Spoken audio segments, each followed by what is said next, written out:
Lead means पहले, और lag means आपके पास जो होता है वो बाद में। तो आज हम जो टॉपिक पढ़ने जा रहे हैं वो टॉपिक आपके पास है face leading and face lagging. Lead means आगे और लैग मीन्स हमारे पास क्या होगा, पीछे। ठीक है, अब जरा गौर से देखते हैं। मेरे पास एक की वेव है, मैं बहुत स्लो स्लो पढ़ाऊंगा ताकि आपकी डायग्राम बनाने में आपको आसानी। और ये एक साइनोसॉइडल वेव मैंने आपके पास बनाई। ये एक साइनोसॉइडल वेव मैंने आपके पास बनाई, ठीक है। अब आपको पता है कि इसके 5 पॉइंट्स होंगे लाइक दिस।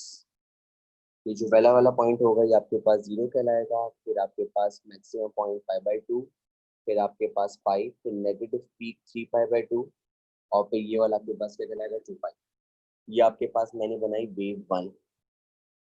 ये रेड वाली जो है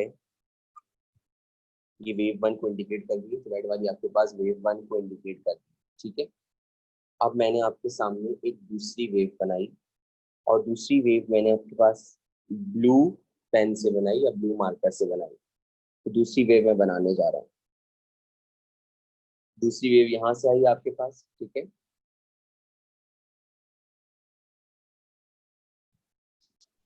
और ये दूसरी वेव आपके पास ऐसी आई। अब दूसरी वेव के पॉइंट हमें लिखेंगे। देखिए पीक वाला जो पॉइंट है ना, वो हमेशा कहलाता है 5/2, क्योंकि हमें पता है साइन 90 1 के बराबर होता है। साइन 90 का मतलब साइन 5/2। साइन 90 बोलूँ, साइन 5/2 बोलूँ, बात एक ही है। साइन 90 और जो आपके पास जो है वो साइन 5/2 बात एक ही। तो मैंने यहाँ पे लिखा आपके पास साइन जो ब्लू वाली है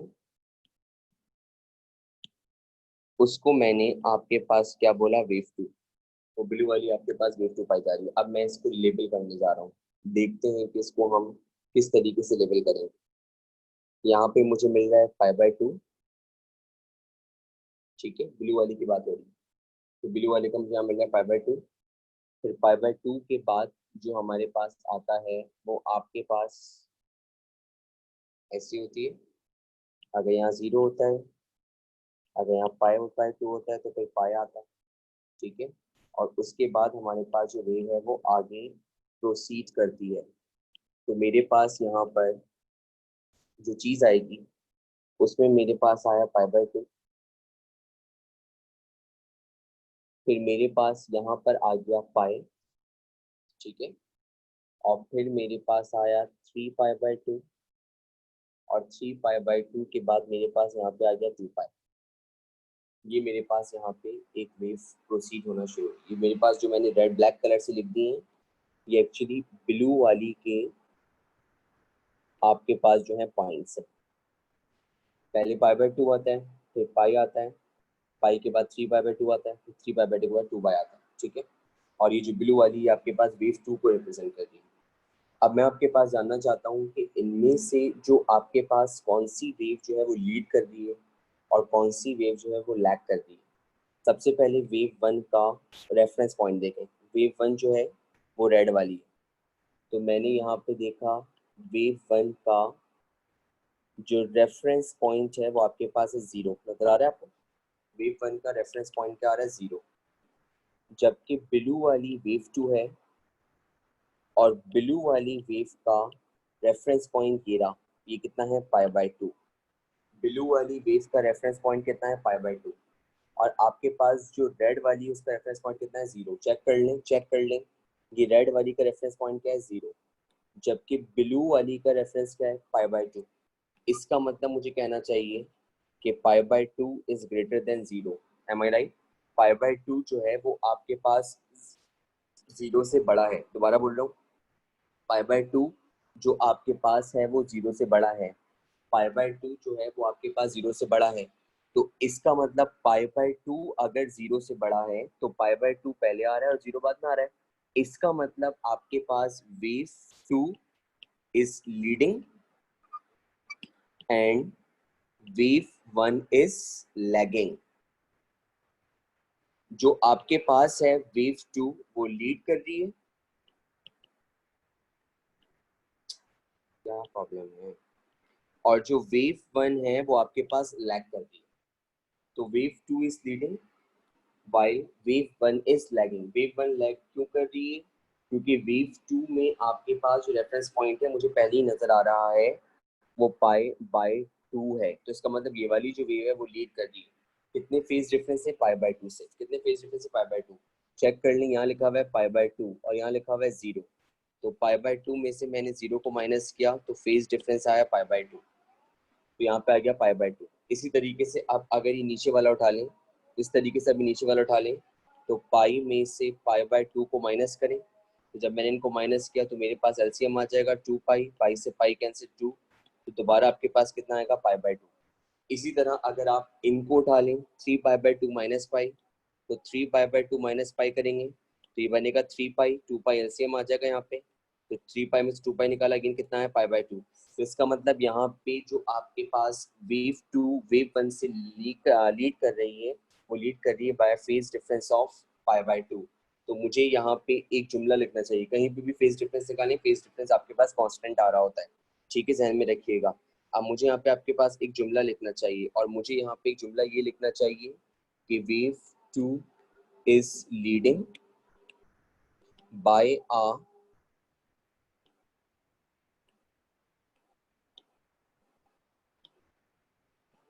phase difference of pi by 2।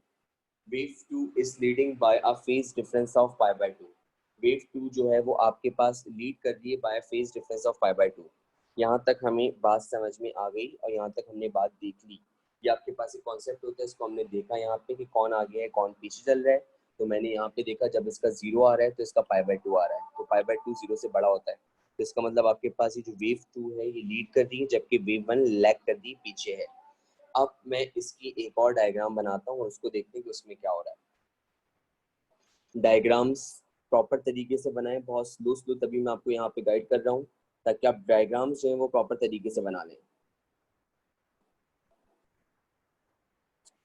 पहली वेव तो मेरे पास बिल्कुल वैसी ही आ गई जैसे कि आपके पास होती है एक साइनोसॉइडल वेव, तो पहली वेव मेरे पास आ गई साइनोसॉइडल वेव। अब मैं इसके पॉइंट्स मार्क कर देता हूँ हाथ के हाथ ब्लैक से, तो ये हो गया 0, ये हो गया पाई बाय 2 90, ये हो गया पाई, ये हो गया 3 पाई बाय 2 और ये हो गया 2 पाई। ये तो मैंने इसके पॉइंट मार्क कर लिए, ठीक है।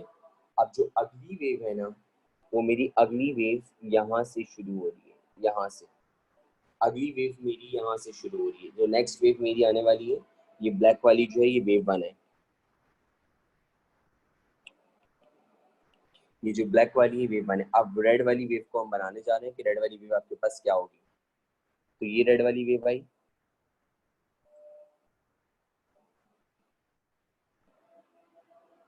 ठीक है।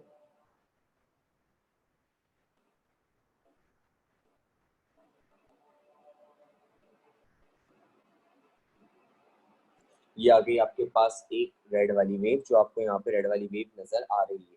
थोड़ी सी मुझसे ये गलत बनी है, मुझे इसको रिमूव करना होगा, सॉरी।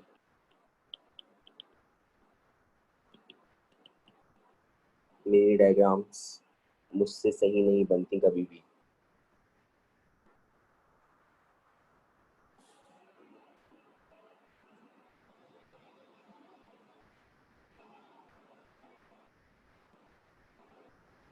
यस, अब ये आपके पास प्रॉपर बनी है। मैं इसको निशान लगा देता हूँ, ये वाला पॉइंट है, इसका ये वाला पॉइंट है, एक ये वाला पॉइंट है, एक ये वाला और एक ये वाला, ठीक है। अब चेक करें, ये नीचे की तरफ आ रहा है, ठीक है, नीचे। और नीचे जो आता है वो क्या कहलाता है, 3 pi by 2। Am I right? तो नीचे 3 पाई बाय 2 है, तो इसका मतलब यहाँ आ रहा है 3 पाई बाय 2, तो ये 3 पाई बाय 2 एग्रीड, तो 3 पाई बाय 2 के आपके पास बराबर हो गया, ठीक है। अब ये जो नेक्स्ट वाला पॉइंट आ रहा है ना, इसको हम 0 लेंगे। नेक्स्ट वाला जो पॉइंट आ रहा है उसको हम 0 लेंगे, नेक्स्ट वाला पॉइंट आपके पास 0 पे आएगा। अगर कोई सोचे कि 3 पाई बाय 2 के बाद तो 2 पाई आना चाहिए, ठीक है, तो 2 पाई 360 होता है, ठीक है। और उसके बाद देखें, यहाँ पे देखें, और उसके बाद आप इसको लिखेंगे अगर पाई बाय 2, तो 360 के बाद 90 कैसे आ जाएगा, थोड़ा दिमाग से सोचा करें। ये 360 के बाद 90 कैसे आ जाएगा, ये 270 के बाद साइकिल कंप्लीट हो रही है, तो यहाँ पे जब ये साइकिल कंप्लीट होगी तो इसको हम 0 लेंगे। अब ये 0 से बढ़ना शुरू होगा, 0 से कितना बनेगा 90। तो अब आपके पास यहाँ पर जो ये वाला पॉइंट है रेड वाले का, ये 90 कहलाएगा, इसको हम क्या बोलेंगे पाई/2। फिर इस तरह ये वाला पॉइंट क्या कहलाएगा पाई, और फिर इस तरीके से आपके पास ये वाला जो पॉइंट होगा अगेन ये कहलाएगा आपके पास क्या 3 पाई/2। तो ये मेरे पास यहाँ पे बात हुई। दोबारा से एक बार मैं फिर बताना चाहता हूँ, ये बच्चा कुछ पूछना चाह रहा है। जी उज़ैफा बेटा बोलिए। वालेकुम सर। इस्लाम। ये 360 और 90 का कॉन्सेप्ट समझ नहीं आया। देखिए लाइन पर रहे, लाइन पे आपके पास ये वाला कॉन्सेप्ट आपको समझ में आ रहा है कि जो नीचे पीक होती है वो 3 पाई/2 पे मिलती है। जी जी। ओके, तो ये जो नीचे हमारे पास जो पीक होती है हमें 3 पाई/2 पे मिलती है, हमें कन्फर्म। ठीक है, अब यहाँ देखिएगा, अब जब ये यहाँ जाता ना तो ये 2 पाई होता। ठीक है, तो एक साइड कंप्लीट हो जाती है। यहाँ पे मैं देख रहा हूँ कि मेरी जो वेव है वो ऊपर की तरफ जा रही है, और ये ऊपर कौन सा मिलता है 90। 90 को क्या बोलते हैं पाई/2, ऐसा ही है। तो जब हम सर्कल देखते हैं तो सर्कल में अगर यहाँ पे 0 आता है तो ये कितना आता है पाई/2, फिर ये कितना आता है पाई, और फिर ये कितना होता है 3 पाई/2, और 3 पाई/2 के बाद दोबारा क्या आता है 0। तो इसको ऐसे समझिए, तो पहले ये 3 पाई/2 था, उसके बाद क्या आया 0, क्लियर हो रही बात। जी उसके जी। बाद क्या आया पाई/2, फिर पाई/2 के बाद क्या आया पाई। अगर मैं इसको 2 पाई कह दूंगा फॉर एग्जाम्पल, अगर मैं इसको 2 पाई कह दूंगा तो मुझे पता है कि आगे पीक आ रही है और पीक 90 पे मिलती है, तो ये 2 पाई यहाँ 360 हो जाएगा, और 360 के बाद 90 लिखना इलॉजिकल होगा। समझ में आ रही अच्छा। बात। तो इसीलिए यहाँ पे हम जब ये इस पॉइंट के ऊपर आएगा, मतलब जब ये रेफरेंस पॉइंट के ऊपर आएगा, तो इसको हम अपनी आम लैंग्वेज में यहाँ पे क्या बोलेंगे 0। इसको हम 0 का नाम देंगे। तो ये इसको आप ऐसे समझें कि 3 पाई/2 से पहले 0 हुआ, फिर 0 से पाई/2, फिर पाई/2 से पाई, और फिर पाई से 3 पाई/2 हुआ। तो ये मेरे पास यहाँ पे ये रेड वाले से जो मैंने बनाई है, ये आपके पास वेव 2 आ गई। तो मैंने इस रेड वाले को कॉन्सेप्ट दिया, कि ये जो आपके पास रेड वाला है ये आपके पास वेव 2 को रिप्रेजेंट कर रहा है। ब्लैक वाला जो रिप्रेजेंट कर रहा था वेव 1 को कर रहा था, जबकि जो रेड वाला है वो आपके पास वेव 2 को रिप्रेजेंट कर रहा है। अब मुझे इनका फेस डिफरेंस निकालना है। जिस वक्त ब्लैक वाली वेव, देखिए ब्लैक वाली वेव, जिस वक्त ये वेव 1 यानी कि ब्लैक वाली वेव 5/2 पर है, उस वक्त जो वेव 2 है वो 0 पर है। जिस वक्त ये ब्लैक वाली वेव पाई/2 पर है, जिस वक्त ये वेव देखिए, ये ब्लैक वाली ये वाली वेव देखिए नजर आ रहा है, मैं आपको यहाँ पे दोबारा से इसको येलो कर रहा हूँ, येलो वाली, जिस वक्त इसका फेज डिफरेंस पाई/2 है, उस वक्त ये रेड वाली जो है हमारे पास किस पे है 0 पे। तो अब मुझे ये पता है कि पाई/2 इज ग्रेटर देन 0। तो जब मैं इनका फेज डिफरेंस निकालूंगा तो ये बनेगा पाई/2 माइनस 0। तो इसका मतलब इनका फेज डिफरेंस पाई/2 के बराबर आया। अब चेक कर सकते हैं यहाँ वेव 1 है पाई/2 और वेव 2 है 0। तो इसका मतलब पाई/2 बड़ा है और 0 छोटा है। तो इसका मतलब अब यहाँ पे वेव 1 इज लीडिंग, जो वेव 1 है वो लीड कर रही है, एंड वेव 2 इज लैगिंग, और जो वेव 2 है वो लैग कर रही है। Wave 1 is leading and wave 2 is lagging. Wave 1 lead कर रही है, वेव 2 लैग कर रही है by a phase difference of पाई/2। पाई/2 के फेज डिफरेंस से वो लीडिंग और लैग के कॉन्सेप्ट पे आ रही है। पाई/2 के फेज डिफरेंस से वो लीडिंग और आपके पास जो है वो लैगिंग के कॉन्सेप्ट के ऊपर आ रही है। तो इसी तरह फिर आगे जाके आप किसी भी पॉइंट का निकालें आपको सेम डिफरेंस मिलेगा। अब अगर मैं इन दोनों का निकालूंगा तो ये अगेन बन जाएगा आपके पास पाई माइनस पाई/2। 2 एलसीएम आ गया, इन दोनों की बात हो रही है, this one and this one. तो 2 एलसीएम आ गया, बनेगा 2 पाई, 2 से 2 कैंसिल पाई, तो 2 पाई से पाई निकाला तो ये बना पाई/2। तो यहाँ पे भी आपका जो फेज डिफरेंस है वो पाई/2 के बराबर आया। ये आपके पास यहाँ पे एक बात हुई जो हमने यहाँ पे सीखी, फेज लीडिंग और फेज लैगिंग की। तो ये बात अपने जहन में रखनी है आपने। अब इसको बस इतना छोटा सा बच्चों को मैं मिसाल बताता हूँ कि अगर ये वाली वेव जो है वो ऊपर से शुरू हो रही हो, सॉरी,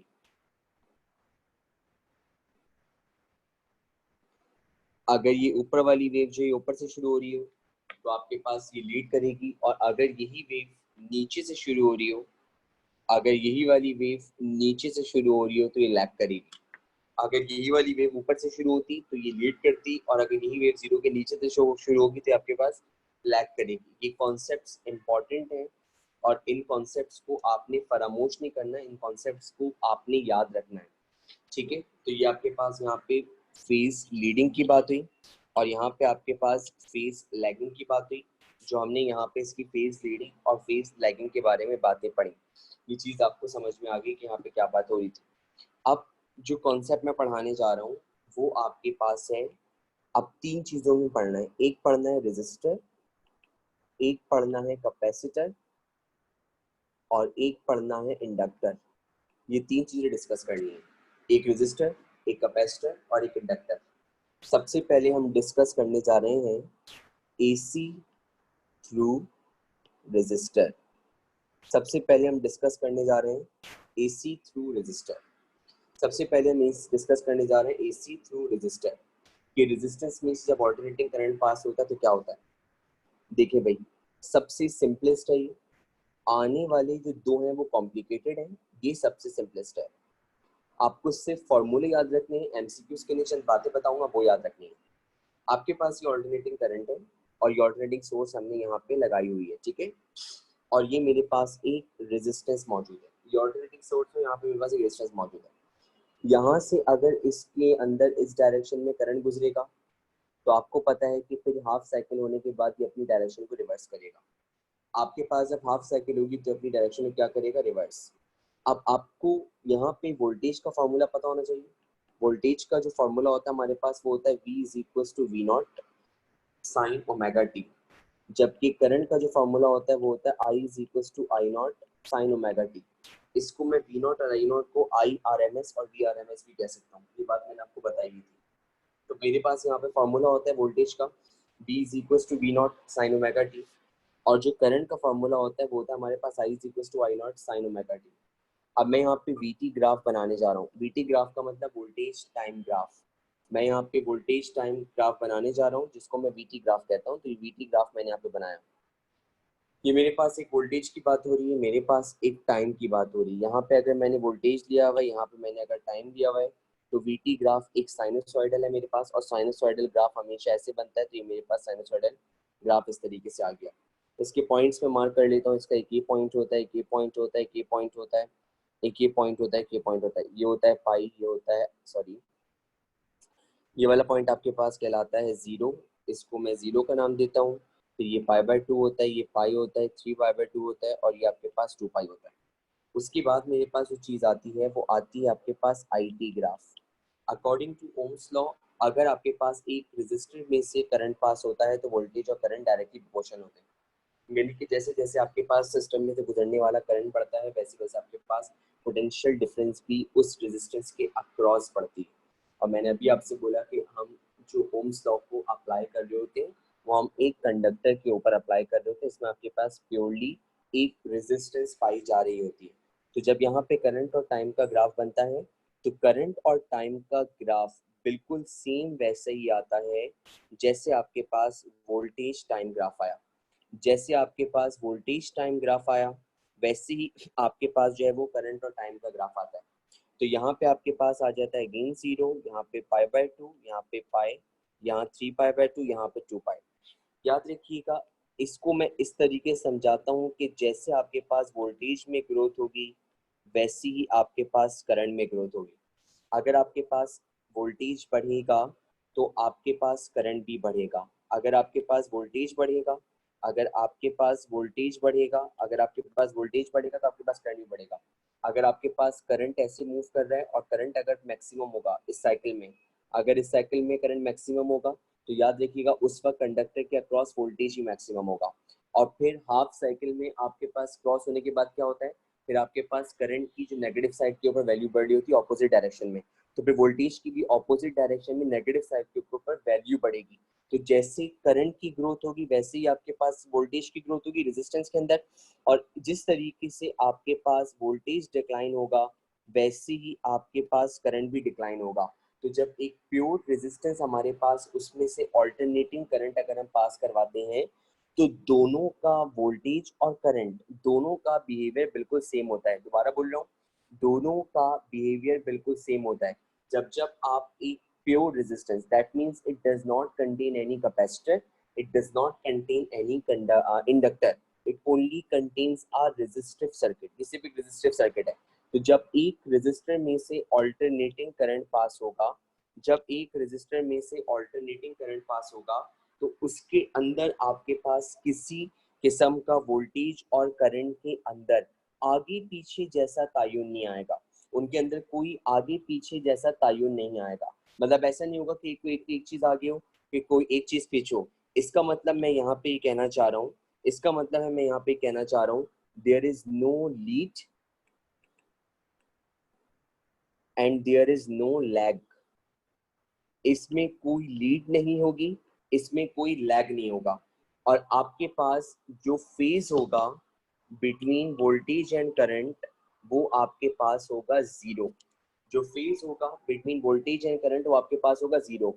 और फेज को हम वेक्टर्स में ऐसे बनाते हैं, फेज को हम वेक्टर्स में ऐसे बनाते हैं, ये आपके पास इन दोनों के बीच में फेज जीरो है, और फेज जीरो होने का मतलब है कि इनके बीच में थीटा जीरो बन रहा है।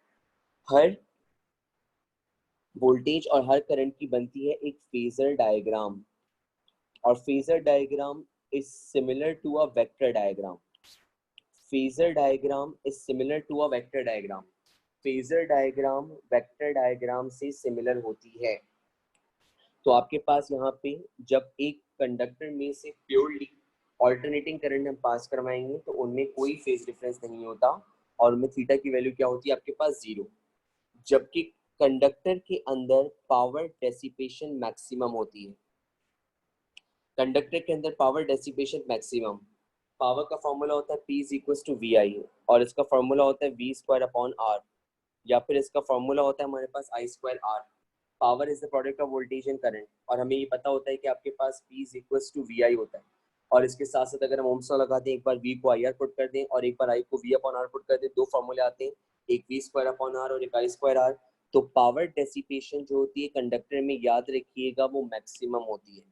और इसके साथ इसके अंदर जो रेजिस्टेंस होती है, जो ऑपोजिशन होती है, कंडक्टर के अंदर जो रेजिस्टेंस होती है, जो ऑपोजिशन होती है, वो रेजिस्टेंस और opposition simple V upon I के बराबर होती है।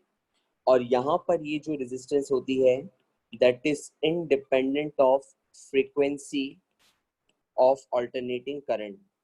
आपके पास प्योरली रेजिस्टिव सर्किट में जो रेजिस्टेंस होती है वो आपके पास ऑल्टरनेटिंग करंट की फ्रीक्वेंसी पे डिपेंड नहीं करती। आखिर में तीन बातें बताऊंगा एमसीक्यूज के लिए, जो तीनों बातें आपको याद रखनी होंगी। सबसे पहली बात मैंने आपको बता दी कि यहाँ पे पावर डेसिपेशन जो होती है मैक्सिमम होती है, दोनों मैक्सिमम पावर जनरेट कर रहे होते हैं आपके पास वोल्टेज और करंट, और वो फॉर्मूला हमने देखा P इक्वल टू वी होता है। इसके अलावा यहाँ जो रेजिस्टेंस होती है, सिर्फ एक रेजिस्टेंस अगर हम लगाते हैं ऑल्टरनेटिंग करंट के साथ, तो रेजिस्टेंस होती है R is equal to V upon I. और ये जो हमारे पास रेजिस्टेंस होती है, ये ऑल्टरनेटिंग करंट की फ्रीक्वेंसी के ऊपर डिपेंड नहीं करती। This is independent of the frequency of alternating current. ये आपके पास ऑल्टरनेटिंग करंट की फ्रीक्वेंसी से इंडिपेंडेंट होती है। अब तीन बातें समराइज करके लिख रहा हूँ, सुन लें। अगर आपके पास एक एसी पास हो रेजिस्टेंस में से, अगर आपके पास एसी पास हो रेजिस्टेंस में से, तीन बातें, वोल्टेज और करंट इन फेज होंगे। पहला जुमला लिखा, वोल्टेज और करंट इन फेज होंगे। इन फेज का मतलब फेज डिफरेंस जीरो। पावर मिलेगी मैक्सिमम, पावर मिलेगी मैक्सिमम। और तीसरी चीज, resistance is independent of frequency. क्योंकि आगे चलकर जब आप कैपेसिटर और इंडक्टर पढ़ेंगे ना, तो उसमें ऐसा नहीं होगा। तो तीनों के अलग अलग पॉइंट है इसलिए लिखवा रहा हूँ। तो रेजिस्टेंस यहाँ पर that is independent of frequency, वो फ्रीक्वेंसी के ऊपर आपके पास जो है वो डिपेंड नहीं करती। ये जो टॉपिक हमने पढ़ा, इस टॉपिक का नाम था हमारे पास ऑल्टरनेटिंग करंट थ्रू रेजिस्टेंस। इसको हम ऑल्टरनेटिंग करंट थ्रू रेजिस्टेंस का नाम देते थे, ये ऑल्टरनेटिंग करंट थ्रू रेजिस्टेंस कहलाता था। अब जो टॉपिक मैं पढ़ाने जा रहा हूँ, उस टॉपिक का नाम है ऑल्टरनेटिंग करंट थ्रू कैपेसिटर।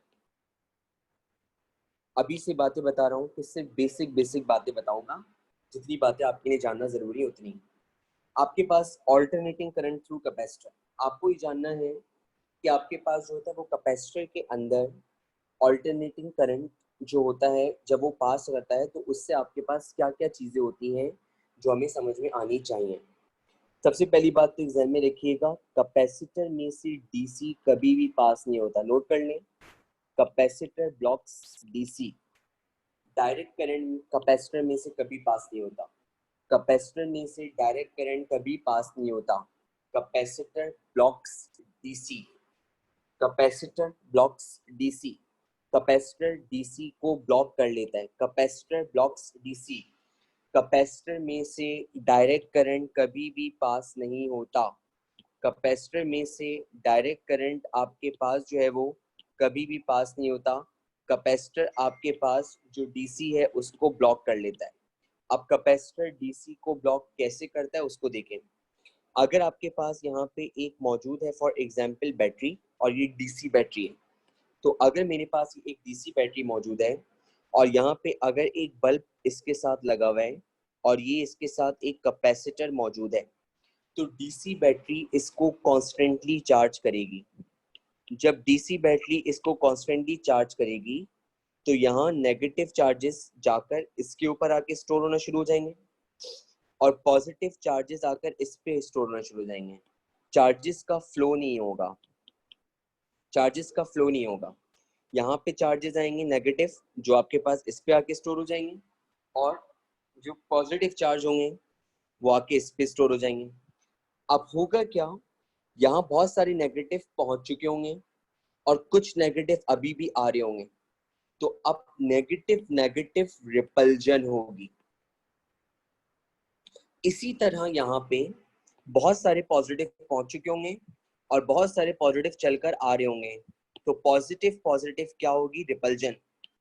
जब नेगेटिव नेगेटिव रिपल्जन होगी, पॉजिटिव पॉजिटिव रिपल्जन होगी, तो करंट गुजर ही नहीं सकता। करंट के अंदर एक रिपल्जन क्रिएट होगी। जब करंट के अंदर एक रिपल्जन क्रिएट होगी, इसका मतलब बीच में एक बैरियर आ जाएगा, क्योंकि ये इसको रिपेल कर रहा है, ये इसको रिपेल कर रहा है, इसका मतलब आपका करंट फ्लो हो ही नहीं सकता, क्योंकि यहाँ पे रिपल्जन हो रही है, रुकावट आ रही है। तो इसीलिए जब एक डीसी को एक कैपेसिटर के साथ कनेक्ट करते हैं तो दोनों प्लेट्स के ऊपर चार्ज बढ़ता है, और जब उनके ऊपर चार्ज बढ़ता है तो इतना चार्ज हो जाता है कि रिपल्जन शुरू होती है। जब रिपल्जन शुरू होती है तो उसके नतीजे में उसमें से कोई करंट पास नहीं होता। एसी के अंदर क्या है, एसी के अंदर क्या है, एसी के अंदर क्या है देखते हैं। ये मेरे पास अगर है एक ऑल्टरनेटिंग करंट, और अगर मैंने एक ऑल्टरनेटिंग सोर्स को कैपेसिटर से कनेक्ट कर दिया, तो होगा क्या, अगर 1/4 साइकिल ऐसे होता ना, ऐसे ऐसे, अगर 1/4 साइकिल, ये वाली साइकिल इसको चार्ज कर दी तो 1/4 साइकिल इसको डिस्चार्ज करेगी। तो जो आपके पास चार्ज का फ्लो है वो मुस्तकिल रहेगा, फ्लो ऑफ चार्ज बंदा रहेगा, flow of charge is constant. यानी कि चार्ज बढ़ता भी जा रहा है, चार्ज कम भी होता जा रहा है, चार्ज बढ़ता भी जा रहा है, चार्ज कर मतलब कम भी होता जा रहा है। और उसके नतीजे में अगर मैं यहाँ पे एक बल्ब लगा दूं तो अब यहाँ पे ये बल्ब ग्लो करेगा, जबकि पीछे वाले केस में आप कुछ भी कर लें, जितना एड़ी छोटी का जोर लगा लें, यहाँ पे ये बल्ब ग्लो नहीं करेगा, क्योंकि सिस्टम में करंट गुजरने की ईज नहीं है। अगर करंट गुजरने की ईज होती तो बल्ब ग्लो करता, अगर करंट गुजरने की ईज नहीं है, कन्वीनियंस ही नहीं, तो बल्ब ग्लो नहीं करेगा। तो what I am telling you people, कि जब मैं यहाँ पे ऑल्टरनेटिंग करंट लगाऊंगा तो अगर इसको 1/4 में हम चार्ज कर रहे हैं तो ये 1/4 में डिस्चार्ज हो रहा है, चार्जेस आ भी रहे हैं जा भी रहे हैं, आ भी रहे हैं जा भी रहे हैं, तो फ्लो ऑफ चार्ज बंदा हुआ है। तो जब फ्लो ऑफ चार्ज बंदा हुआ है तो इसका मतलब ये एसी कैपेसिटर को कांस्टेंट चार्ज नहीं करता, परमानेंट चार्ज नहीं करता, ये उसको परमानेंट चार्ज नहीं करता, ये उसको कांस्टेंट चार्ज नहीं करता, चार्जेस का फ्लो बनाकर रखता है, चार्जेस का फ्लो बनाकर रखता है। और जब चार्जेस का ये फ्लो बनाकर रखता है तो इसका मतलब इसमें मुस्तकिल तौर पे करंट पास होता है, इसका मतलब इसमें मुस्तकिल तौर पे करंट पास होता है, और करंट पास होता है इसका मतलब यहाँ पे हम कह सकते हैं कि कैपेसिटर में से ऑल्टरनेटिंग करंट आराम से पास हो सकता है, क्योंकि एक साइकिल अगर 1/4 आपके पास इसको चार्ज प्रोवाइड कर दिए तो बाकी की जो रिमेनिंग 1/4 है वो इसको डिस्चार्ज कर दिए। फिर यहाँ पे इसको ये नेगेटिव डायरेक्शन में चार्ज करेगा, तो फिर ये इसको आपके पास क्या करेगा, डिस्चार्ज। तो इस तरीके से आपके पास इसमें चार्जिंग डिस्चार्जिंग आपके पास जो है वो चलती रहती है। बहुत सुकून से पढ़ा रहा हूँ, बड़ा अच्छा कॉन्सेप्ट है, ध्यान लगा के रखिएगा बस। आपके पास अब मैं अगर आपसे बोलूं कि हमने कैपेसिटर की इक्वेशन पढ़ी थी और हमने कैपेसिटर की इक्वेशन पढ़ी थी charge is proportional to voltage. आप सबको पता है ये बात, हमने कैपेसिटर की इक्वेशन पढ़ी थी कि charge is stored on a capacitor is directly proportional to voltage. जो चार्ज होता है वोल्टेज के प्रोपोर्शनल होता है, ये बात हम पढ़ चुके हैं। प्रोपोर्शनलिटी हटी थी, कांस्टेंट आया था और इक्वेशन बनी थी Q is equal to CV। Proportionality हटी थी और कांस्टेंट आया था, और कांस्टेंट हमारे पास जो आया था वो आया था Q is equal to CV। जो चार्ज होता है वोल्टेज की प्रोपोर्शन होता है, प्रोपोर्शनलिटी हटी थी, कांस्टेंट आया था, जो कांस्टेंट आया था वो कांस्टेंट था Q is equal to CV। किसी भी ऑल्टरनेटिंग वोल्टेज को हम लिख सकते हैं V is equal to V naught sine omega T. Agreed? अगर आपके पास चार्ज V के प्रोपोर्शनल है तो इसका मतलब इसी को हम जो है वो Q में भी लिख सकते हैं, और हम लिख सकते हैं Q is equal to Q naught, और ये आपके पास हो गया साइन ओमेगा टी। तो मैंने आपके पास देखा Q V के प्रोपोर्शनल है, तो अगर आपके पास ये फार्मूला V के अंदर एग्जिस्ट करता है क्योंकि दोनों प्रोपोर्शनल है, तो यही फार्मूला आपके पास जो है वो Q के अंदर भी एग्जिस्ट करता होगा। तो मैंने आपके पास यहाँ पे रख दिया Q is equal to Q naught, और ये आपके पास बराबर आ गया किसके, साइन ओमेगा टी। आपको पता है अगर Q CV के बराबर है तो Q नॉट CV नॉट के बराबर होगा। अगर Q CV के बराबर है तो Q नॉट जो है वो CV नॉट के बराबर होगा। तो अब एक काम करते हैं, इस फॉर्मूले के अंदर मैंने लिखा Q इज इक्वल टू, और जहाँ ये Q नॉट है वहां पर आपके पास आ जाएगा क्या, CV नॉट, और साथ में लिखा हुआ आपके पास साइन ओमेगा टी। जहाँ ये आपके पास जो Q है, Q नॉट है, वहां पे आपके पास क्या लिखा, CV नॉट, और साथ में आपके पास क्या लिखा हुआ है, साइन ओमेगा टी। अच्छा जी, अब बचपन में एक चीज पढ़ते हुए आ रहे हैं, और बचपन से एक चीज पढ़ते हुए आ रहे हैं कि जो करंट होता है वो rate of flow of charge के बराबर होता है। करंट बराबर होता है rate of flow of charge. ये जो Q अपॉन T है ना, इसको हम कहेंगे स्लोप। सुन लें, I बराबर होता है Q अपॉन T, और ये जो Q अपॉन T है ना, इसको हम स्लोप कहेंगे। क्या कहेंगे, स्लोप। अब सुन लें, अगर ऐसे कोई चीज बढ़ रही है तो इसका मतलब स्लोप बढ़ रहा है। अगर चीज ऐसे पैरेलल हो गई तो स्लोप हो गया जीरो। नोट कर ले इसको चाहे तो। अगर कोई चीज ऐसे बढ़ रही तो इसका मतलब स्लोप बढ़ रहा है। अगर एक चीज ऐसे सीधी हो गई, सीधी सीधी, तो स्लोप जीरो। स्लोप को मैंने पढ़ाया था टेंजेंट थीटा कहते हैं, आपको एनटीएस वाली क्लास में पढ़ाया था। जितने बच्चे हैं उन सबको पता है, स्लोप को मैंने बताया था टेंजेंट थीटा कहते हैं। तो अगर सीधी लाइन है तो थीटा जीरो होगा, और टेंजेंट जीरो जीरो, तो स्लोप जीरो, ऐसे समझे। अगर सीधी लाइन है तो theta zero, tangent zero zero. अगर ये ग्रेजुअली ऊपर जा रहा है तो इन्फिनिटी जाता है, टेंजेंट 90 बनता है इन्फिनिटी। इसका मतलब अगर ये ऐसे ग्राफ बढ़ेगा तो स्लोप एग्जिस्ट करेगा। अगर ये सीधा हो जाएगा तो आपके पास इस पॉइंट के ऊपर स्लोप क्या हो जाएगा, जीरो। अब मैं आपसे क्या बात बोल रहा हूँ, देखिए यहीं से मैं बताऊंगा आपको कैपेसिटर में कौन लीड करता है और कैपेसिटर में कौन लैग करता है। तो अगर आपने मेरी बातों को ध्यान से नहीं सुना तो that might create a problem for you. हमने ये पढ़ा कि हमारे पास यहाँ पे जो करंट होता है वो बराबर होता है rate of flow of charge के। बचपन से पढ़ते हुए आ रहे हैं कि rate of flow of charge is known as electric current. जब भी आपके पास किसी भी कंडक्टर में से पर्टिकुलर टाइम के अंदर चार्ज पास होता है तो रिप्रेजेंट करता है उस सिस्टम में से पास होने वाले इलेक्ट्रिक करंट को। तो यहाँ पे आपके पास जो है वो करंट पास हो रहा है, I is equal to Q upon T. और बेटा मैं एक बात बोल रहा हूँ कि Q अपॉन टी जो है ना, Q अपॉन टी, ये स्लोप को रिप्रेजेंट कर रहा है, और स्लोप आपके पास जो है वो जब मैक्सिमम होगा तो करंट भी मैक्सिमम होगा, और जब आपके पास स्लोप जीरो होगा तो करंट भी जीरो हो जाएगा। अब मैं इसको अगली स्लाइड पे ले जा रहा हूँ, गौर से देखिएगा। फॉर्मूला क्या बना था, I is equal to delta Q upon delta T. ये फॉर्मूला बना था, दोबारा लिख रहा हूँ। फॉर्मूला बना था I equal to delta Q upon delta T. ये मेरे पास यहाँ पे एक फॉर्मूला बना था, जो फॉर्मूला मुझे नजर आ रहा था। अब सबसे पहले मैंने यहाँ पे वीटी ग्राफ बना दिया। वीटी ग्राफ का मतलब वोल्टेज और टाइम ग्राफ। 10 बार पढ़ चुके हैं ना, कितनी बार, 10 बार, और 10 बार पढ़ चुके हैं। वीटी ग्राफ जो होता है वो आपके पास क्या होता है, साइनसॉइडल कर्व। तो मैंने यहाँ पे एक वीटी ग्राफ बनाया, और ये वीटी ग्राफ मेरे पास, ये वोल्टेज आया, ये टाइम आया, और यहाँ पे मैंने एक साइनोसॉइडल कर्व बना दी कि मेरे पास एक साइनोसॉइडल कर्व आ गई। क्योंकि वोल्टेज और चार्ज दोनों प्रोपोर्शनल है, क्योंकि वोल्टेज और चार्ज दोनों प्रोपोर्शनल है।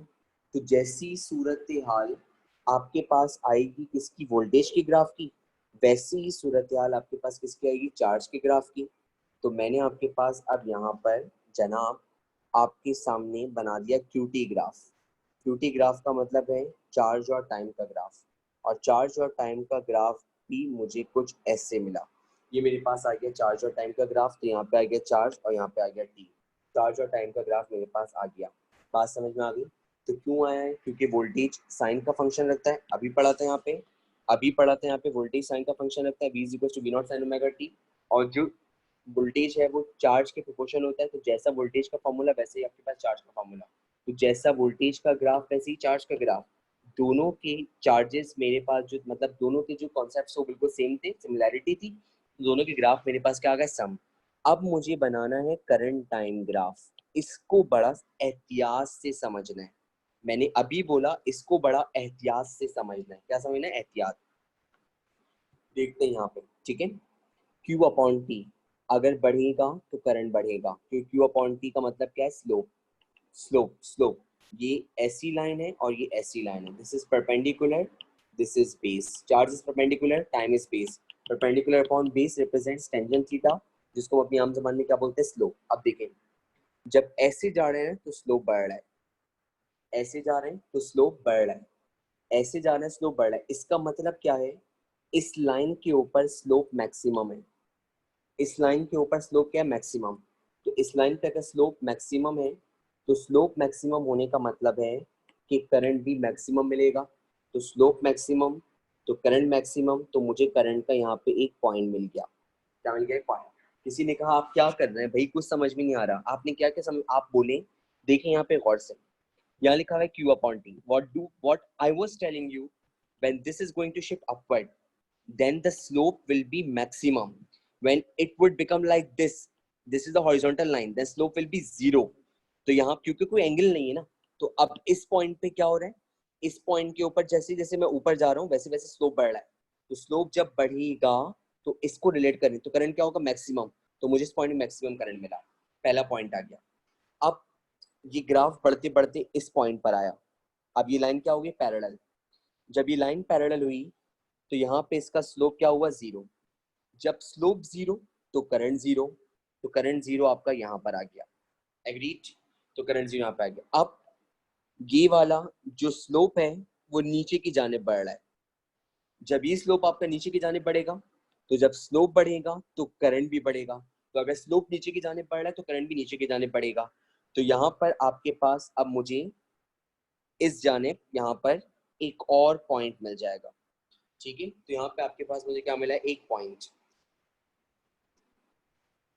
अब जब मैं आगे बढ़ा तो अब मैंने आपके पास देखा था कि इस पॉइंट के नीचे ये वाला पॉइंट हुआ, इस पॉइंट के नीचे वाला पॉइंट हुआ, इस पॉइंट के नीचे ये वाला पॉइंट हुआ। अब जब मैं आगे बढ़ूंगा तो मैं आगे बढ़ के एक चीज देखूंगा कि मेरे पास इस पॉइंट के ऊपर जो आपके पास है वो दोबारा से लाइन क्या हो रही है, पैरेलल। और जब ये लाइन पैरेलल हुई इसका मतलब दोबारा से आपके पास स्लोप जीरो हो गया। और जब दोबारा स्लोप जीरो इसका मतलब करंट क्या हो जाएगा, जीरो। तो मुझे आपके पास यहाँ पे दोबारा करंट क्या हो जाएगा, जीरो। फिर यहाँ पे आपका जो स्लोप है वो ऊपर की जाने बढ़ रहा है। तो जब आपका स्लोप जो है वो दोबारा इंक्रीज हो रहा है, तो इंक्रीज होने का मतलब क्या है कि आपके पास अब करंट भी बढ़ेगा। तो अब आपके पास इस पॉइंट के ऊपर करंट इंक्रीज होगा। अब आप इनको मिला दें, तो जब इनको मिलाया तो आपको इस तरीके का क्या मिला, एक कर्व। जब इनको मिलाया तो इस तरीके का क्या मिला आपको, एक कर्व। ये आपके पास आया करंट टाइम ग्राफ। ये आपके पास क्या है, करंट टाइम ग्राफ। अगर आपको नहीं समझ में आया ना, तो क्योंकि नई चीज़ है ना, मैं दोबारा बता रहा हूँ, देख लें। आपके पास करंट बराबर है delta Q upon delta T. मेरे पास यहाँ पर ये चार्ज टाइम ग्राफ है, चार्ज टाइम ग्राफ। और चार्ज टाइम ग्राफ मेरे पास ऐसा आया, this is a charge time graph which I have. तो मेरे पास चार्ज टाइम ग्राफ आया। क्यू अपॉन टी का मतलब है स्लोप। स्लोप करंट को रिप्रेजेंट कर रहा है। अगर स्लोप ज़्यादा तो करंट ज़्यादा, अगर स्लोप जीरो तो करंट जीरो। ऐसे जाएंगे स्लोप एग्जिस्ट करेगा, ऐसे जाएंगे स्लोप एग्जिस्ट करेगा, लेकिन ऐसे में स्लोप एग्जिस्ट नहीं करेगा। यहाँ पे स्लोप जीरो, यहाँ पे स्लोप एग्जिस्ट, यहाँ पे स्लोप एग्जिस्ट, क्योंकि एंगल बन गया है। और जहाँ पे स्लोप मैक्सिमम होगा वहाँ करंट मैक्सिमम होगा, और जहाँ पे आपके पास स्लोप मिनिमम होगा वहाँ करंट जीरो। अब मैं क्या बोल रहा हूँ जरा सुन लें। ऐसे ग्राफ ये ऊपर बढ़ रहा है, एग्रीड। तो इसका मतलब ऐसे जब जा रहे हैं तो ऊपर स्लोप बढ़ रहा है, स्लोप बढ़ रहा है तो करंट बढ़ रहा है। तो इस पॉइंट पे मुझे मिलेगा मैक्सिमम करंट। तो इस पॉइंट में मुझे मिला मैक्सिमम करंट, मैंने बोल दिया आई नॉट, आई नॉट मिल गया। अब जब ये करंट बढ़ा, अब ये स्लोप बढ़ा है, एक वक्त आया कि लाइन पैरेलल हुई। जब ये लाइन पैरेलल हुई तो इसका मतलब स्लोप क्या हो गया, जीरो। जब स्लोप जीरो होगा, इस पॉइंट पे स्लोप जीरो, तो इसका मतलब करंट भी जीरो। तो यहाँ पे जीरो पे पॉइंट आ जाएगा। अब मेरे पास यहाँ पे स्लोप क्या जा रहा है, कम, और स्लोप ये आपके पास मतलब कि नीचे की तरफ बढ़ रहा है, नीचे की तरफ बढ़ रहा है। अब जब ये नीचे की तरफ बढ़ेगा तो इसका मतलब यहाँ पे आपके पास अब जो हमारा करंट है वो भी नीचे की तरफ बढ़ेगा। तो अब ये करंट आपके पास जो है वो आपको इस पॉइंट पे मिलेगा। अब मेरे पास यहाँ पे क्या हो रहा है, इस पॉइंट के ऊपर ये इस तरीके से आपके पास करंट इंक्रीज हो गया। अब मजीद अगर मैं अपनी बात को आगे बढ़ाऊं, तो अब मेरे पास यहाँ पे ये वाला पॉइंट आया, इस पॉइंट पे लाइन क्या हो गई, पैरेलल। पैरेलल का मतलब आपके पास स्लोप क्या हो गया, जीरो। जब स्लोप जीरो तो आपके पास करंट भी क्या हो गया, जीरो। तो आपके पास करंट जीरो हो, यहाँ पे पॉइंट मिल गया। फिर आपके पास अगेन जो है वो फिर ये ग्राफ ऊपर की तरफ बढ़ रहा है, तो यहाँ पे आपको करंट मैक्सिमम मिलेगा, तो यहाँ पॉइंट मिल जाएगा। अब अगर मैं आपसे बार बार बोल रहा हूँ इनको आप ज्वाइन करेंगे, तो ज्वाइन करने के नतीजे में आपको इस तरीके का क्या मिलेगा, एक कर्व। तो ये आपको क्या मिल गया, एक कर्व, और ये आपके पास मिल गया करंट और टाइम ग्राफ। ये करंट और टाइम ग्राफ आपके पास आ गया। अब अगर मैं कहूँ कि करंट टाइम ग्राफ और वोल्टेज को कंबाइन कर दें, अगर मैं कहूँ कि करंट टाइम ग्राफ और वोल्टेज टाइम ग्राफ को कंबाइन कर दें, देख लें, ये वोल्टेज टाइम ग्राफ था, देख लें बेटे, देख लें, बॉयज एंड गर्ल्स देख लें, ये वोल्टेज टाइम ग्राफ था, ठीक है, और ये करंट टाइम ग्राफ है। अब इनको हम एक ही ग्राफ के अंडर बना रहे हैं, तो मैंने यहाँ पे अब लिखा ऑल इन वन, मैंने अब यहाँ पे लिखा ऑल इन वन, हम इनको एक ही ग्राफ के अंडर बना रहे हैं। ये जो रेड वाला है ना, रेड वाला, ये जो रेड वाला है ना, ये जो रेड वाला है ना, इसको मैं वोल्टेज का ग्राफ कह रहा हूँ। तो ये मेरे पास वोल्टेज का ग्राफ आ गया, तो मैंने यहाँ लिख भी दिया कि वी वाला वोल्टेज का ग्राफ रिप्रेजेंट कर रहा है, ठीक है। और अब इसी के ऊपर मुझे करंट का ग्राफ बनाना है। तो जो करंट का ग्राफ है वो ऐसे आ रहा था, इसको मैं ब्लैक से बना रहा हूँ। तो करंट का ग्राफ मेरे पास ऐसे आया,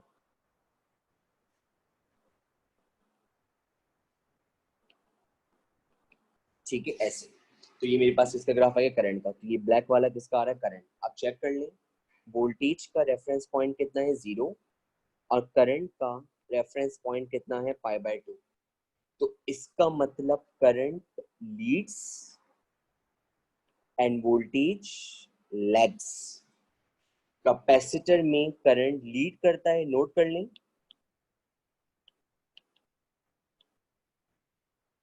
और वोल्टेज लैग करता है। और इन दोनों के बीच में फेज डिफरेंस कितना होता है, पाई बाय टू। इन दोनों के बीच में फेज डिफरेंस कितना होता है, पाई बाय टू। कैपेसिटर में करंट लीड करता है और वोल्टेज लैग करता है। कितने फेज डिफरेंस से, पाई बाय टू से। कितने फेज डिफरेंस से, पाई बाय टू से। बहुत आसान है। कैपेसिटर सी से शुरू होता है और करंट भी सी से शुरू होता है। तो अगर आपसे कोई पूछेगा कैपेसिटर में कौन लीड करता है, तो सी लीड करता है। सी का मतलब करंट, तो करंट यहाँ पे लीड करता है, करंट यहाँ पे क्या करता है, लीड। अब मुझे इनकी फेजर डायग्राम बनानी है, क्या बनानी है, फेजर डायग्राम। तो कैपेसिटर में करंट लीड करता है और वोल्टेज लैग करता है। कैपेसिटर में करंट लीड करता है, वोल्टेज लैग करता है। ये बात मैं 36 बार बोल रहा हूँ क्योंकि एग्जाम में पूछी जाती है ATU में। तो ये आपको बता दी मैंने, चीज हो गई। अब अगर मैं आपसे बोलूँ कि मुझे इनकी फेजर डायग्राम बनानी है, तो इनकी फेजर डायग्राम क्या होगी। तो फेजर डायग्राम बिल्कुल वैसी ही होती है जैसे वेक्टर डायग्राम होती है। आपके पास लीड कौन कर रहा है, करंट, तो ये आ गया करंट का वेक्टर, और ये आ गया वोल्टेज का वेक्टर, और इनके बीच में एंगल बन रहा है कितना, पाई बाय टू। जो लीड कर रहा है वो ऐसे आएगा वर्टिकल, तो ये लीड कर रहा है आपके पास करंट, और ये आपके पास आ गया वोल्टेज, और इसके बीच में एंगल कितना बन रहा है, पाई बाय टू। तो मैंने ये बना दी इनकी फेजर डायग्राम। तो ये इनकी फेजर डायग्राम होती है, और ये बात मैंने आपको यहाँ पे सिखा दी कि इनके अंदर आपके पास क्या बात होती है। इसके अंदर जो पावर डेसिपेशन होती है वो होती है जीरो, नोट कर लें। Power dissipation in a pure capacitor is zero. Power dissipation in a pure capacitor is zero. Pure capacitor में पावर डेसिपेशन 0 होती है। प्योर कैपेसिटर में जो पावर डेसिपेशन होती है वो 0 होती है। एक प्योर कैपेसिटर में जो पावर डेसिपेशन होती है वो 0 होती है। क्यों? देखते हैं यहाँ पे। अगर ये क्वार्टर साइकिल में कैपेसिटर चार्ज हो रहा है तो that is gain of energy, energy gain कर रहा है। और अगर ये क्वार्टर साइकिल में डिस्चार्ज हो रहा है तो that is loss of energy. इसी तरह अगर ये रिवर्स साइकिल के अंदर क्वार्टर साइकिल में चार्ज हो रहा है तो that is gain of energy. और अगर ये मजीद क्वार्टर साइकिल में डिस्चार्ज हो रहा है तो that is loss of energy. तो for each cycle it is continuously gaining energy and continuously losing energy। तो इसका मतलब यहाँ पे ये जितनी एनर्जी गेन करता है उतनी एनर्जी लूज करता है। तो इसीलिए इसकी पावर डेसिपेशन क्या होती है? 0। प्योर कैपेसिटर की, एक प्योर कैपेसिटर की पावर डेसिपेशन 0। एक साइकिल में क्वार्टर में चार्ज, अगली में डिस्चार्ज, फिर क्वार्टर में चार्ज, फिर अगली में डिस्चार्ज। तो gain of energy equal to loss of energy. और जब गेन ऑफ एनर्जी और लॉस ऑफ एनर्जी बराबर हो जाएंगे तो उसके नतीजे में याद रखिएगा इनकी पावर 0 के बराबर आएगी। तो when gain of energy becomes equal to loss of energy then power is equal to 0। तो इनकी पावर आपके पास 0 के बराबर आएगी। तो एक प्योर कैपेसिटर के अंदर पावर डेसिपेशन आपके पास क्या होती है? 0। कैपेसिटर में जब करंट फ्लो करता है तो एक ऑपोजिशन क्रिएट होती है और उस ऑपोजिशन को हम बोलते हैं रिएक्टेंस। रिएक्टेंस क्या होती है? Reactance is nothing but opposition offered.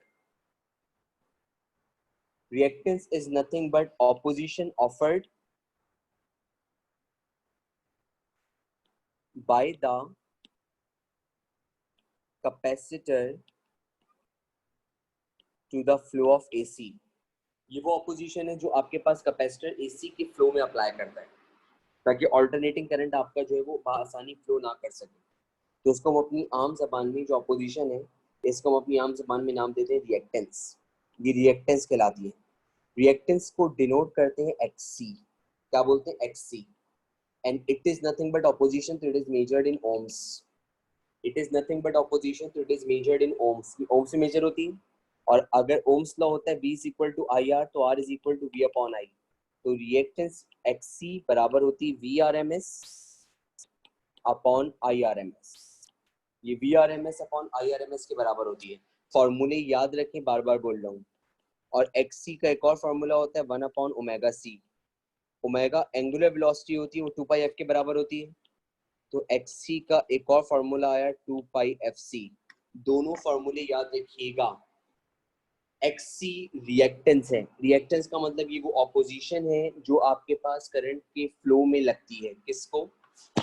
Capacitor को। तो कैपेसिटर आपके पास जो ऑपोजिशन अप्लाई करता है, कैपेसिटर आपके पास जो ऑपोजिशन अप्लाई करता है इसके ऊपर ऑल्टरनेटिंग करंट पे, ताकि ऑल्टरनेटिंग करंट आराम से फ्लो ना कर सके, तो उसको हम अपनी यूजुअल लैंग्वेज में बोलते हैं रिएक्टेंस। वो रिएक्टेंस कहलाती है। Reactance is nothing but a resistance. तो according to Ohm's law we can write as V is equals to IR, तो X is equals to VRMS upon IRMS। और इसका एक और फॉर्मूला होता है XC बराबर होती है 1 upon omega C। Omega angular velocity होती है बिकॉज ऑफ साइनसॉइडल फंक्शन। तो ओमेगा बराबर होता है 2 पाई f के। तो XC का फॉर्मूला बना 1 अपॉन 2 पाई FC। जो चीज नोटेबल है वो ये कि XC यानी कि ऑपोजिशन, XC यानी कि opposition of capacitor is dependent on frequency। ये जो ऑपोजिशन है ये आपके पास जो है फ्रीक्वेंसी के ऊपर डिपेंड करती है। आपके पास कैपेसिटर बेस्ट वर्किंग उस वक्त करेगा जब आपके पास ये ऑपोजिशन कम से कम होगी। तो इसका मतलब मुझे यहाँ लिखना चाहिए कि फ्रीक्वेंसी जितनी ज्यादा होगी रिएक्टेंस उतनी कम होगी, और फ्रीक्वेंसी जितनी कम होगी इसका मतलब रिएक्टेंस उतनी ज्यादा होगी। और it is nothing but like a resistance. ये एक तरह की रेजिस्टेंस है, लेकिन ये कैपेसिटर के अंदर होती है, तो इसीलिए इसको हम अपनी आम जबान में नाम देते हैं रिएक्टेंस। और इसको डिनोट करते हैं एक्स सी, और ये एक्स सी 1/2 पाई एफ सी के बराबर होता है, ये एक्स सी 1/2 पाई एफ सी के बराबर होता है, ठीक है।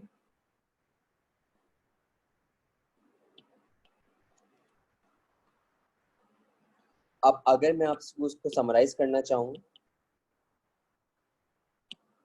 तो मैं समराइज करके एक बात कह सकता हूँ कि इनमें फेज डिफरेंस होता है वोल्टेज और करंट का π/2, कैपेसिटर में current leads, voltage lag by π/2, current lead, voltage lag by π/2, and also xc depends upon frequency, xc आपके पास frequency के ऊपर डिपेंड करता है, ठीक है। देते रहता हूँ क्लास को, आगे कोई सवाल आपको पूछना है तो आप पूछ लें, बाकी इंशाल्लाह मैं नेक्स्ट क्लास में कंटिन्यू करूँगा। साइमन कुछ पूछना चाह रहे हैं? जी बेटा साइमन बोलिए। सर यहाँ पे पावर डेसिपेशन का एग्जैक्ट मतलब क्या है? पावर डेसिपेशन का मतलब होता है पावर का लॉस ना होना, power dissipation means wastage of power. सही सर। और अगर रेजिस्टेंस अगर वो शो कर रहा है तो क्यों नहीं पावर लॉस हो रही? इसलिए क्योंकि एनर्जी का गेन और लॉस जो है ना वो बिल्कुल सेम है, चार्जिंग डिस्चार्जिंग हो रही है ना, जितनी एनर्जी गेन कर रहा है उतनी लूज कर रहा है, तो बैलेंस हो रही है बेटा चीज। यूजुअली कैपेसिटर में पावर लॉस होती है, लेकिन हमने एक आइडियल कैपेसिटर की बात की, तो मैंने आपके पास वर्ड यूज किया था अगर ये प्योर कैपेसिटर है। ठीक सर, मतलब रियल में होती है, प्रैक्टिकल अगर कैपेसिटर बिल्कुल ले होती तो। है, बिल्कुल होती है प्रैक्टिकली। ठीक सर, थैंक यू। वेलकम। ठीक है भाई, तो इंशाल्लाह ताला से कंटिन्यू करेंगे नेक्स्ट क्लास में। स्लाइड्स में शेयर कर देता हूँ, और जिनका लेक्चर रह गया मैं अभी फौरन इसको यूट्यूब पे अपलोड भी कर रहा हूँ, तो वहाँ से आप लोग देखें। उनका लेक्चर रह गया, मैंने कहा मैं इसको यूट्यूब पे अपलोड कर रहा हूँ, वहाँ पे आप लोग देख लीजिएगा इसको।